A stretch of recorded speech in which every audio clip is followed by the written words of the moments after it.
నిరుపేద విద్యార్థులు చదువుకునే బీసీ సంక్షేమ హాస్టల్లో అవకతవకలకు తావు లేకుండా ఎన్ని రకాల పకడ్బందీ చర్యలు తీసుకున్నా అక్రమార్కులు మరింత తెలివి మీరిపోతున్నారు. ఏకంగా బయోమెట్రిక్ హాజరు విధానాన్ని బురిడి కొట్టించారు. అదనంగా విద్యార్థులు చదువుతున్నారని చెప్పి ఏకంగా 1/2 కోటికి పైగా నిధులు పక్కదారి పట్టించారు. నిప్పు లాంటి నిజం ఏదో ఒకరోజు బయటపడక తప్పదు అన్నట్టు పొట్లకాయ అంత పోలీసు లేకపోయినా దొండకాయ అంత దొంగలు బయటపడ్డారు. బయోమెట్రిక్నే బురిడి కొట్టించిన ఘనుల గురించి తెలియాలంటే ఈ స్టోరీ చూడాల్సిందే.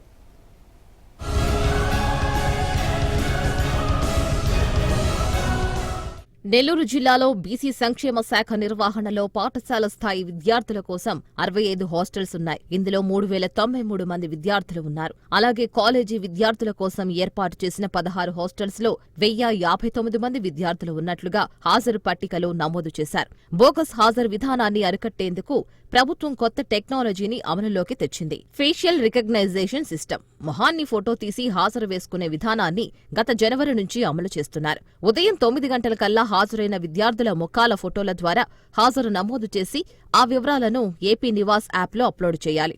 విద్యార్థుల మెస్ బిల్లులను యాప్కు అనుసంధానం చేసి బిల్లులు మంజూరు చేస్తారు. అయితే చిక్కంతా ఇక్కడే వచ్చి పడింది.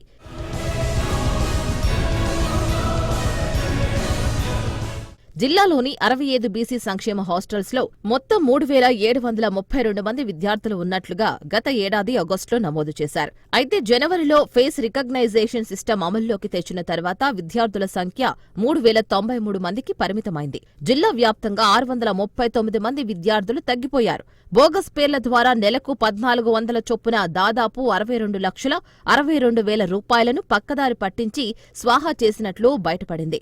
ముఖ హాజరు విధానం అమలైన తర్వాత విద్యార్థుల హాజరు పట్టికలో భారీగా తేడా రావడంపై జిల్లా అధికార యంత్రాంగం దృష్టి సారించింది.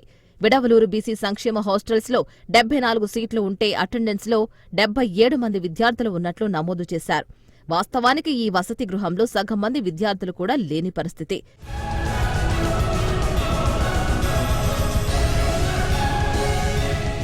ఇందుకూరుపేట మండలం మైపాడు బీసీ సంక్షేమ హాస్టల్ పరిస్థితి మరోలా ఉంది.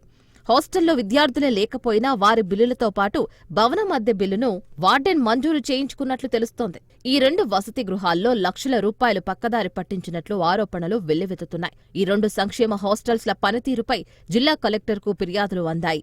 దీంతో హాస్టల్ వార్డెన్లకు మెమోలు జారీ చేసినట్లు సమాచారం. ప్రభుత్వ నిధులు పక్కదారి పట్టించినట్లు బయటపడడంతో వాస్తవాలు నిగ్గు తేల్చేందుకు విజిలెన్స్ ఎంక్వైరీకి జిల్లా కలెక్టర్ ఆదేశించారు. దొరికిన దొంగలు సరే, దొరకని దొంగల పరిస్థితి ఏంటి అనే ప్రశ్నలు ఎదురవుతున్నాయి.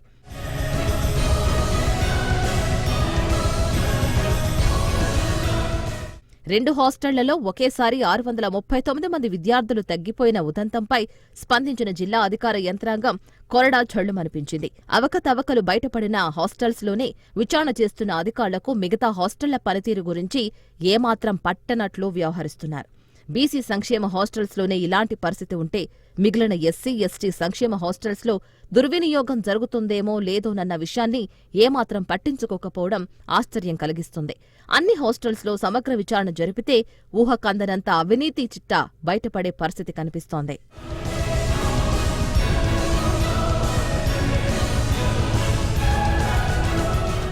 పేద విద్యార్థుల చదువు కోసం ప్రభుత్వం కోట్ల రూపాయలు ఖర్చు చేస్తుంటే కంచెచేను మేసిన చందంగా పర్యవేక్షణ అధికారులు, సిబ్బంది కుమ్మక్కయి అక్రమాలకు పాల్పడిన ఉదంతంపై తీవ్ర విమర్శలు చెలరేగుతున్నాయి. అక్రమార్కులపై అధికారులు చర్యలు తీసుకుని వారి బెండు తీస్తారా లేదా కొద్ది రోజులు హడావుడి చేసి విచారణ ఫైళ్లు అటకెక్కించి చేతులు దులిపేసుకుంటారా? అధికారులు ఏం చేయబోతున్నారు? క్లారిటీ రావాలంటే మరికొద్ది రోజులు వేచి చూడాల్సిందే.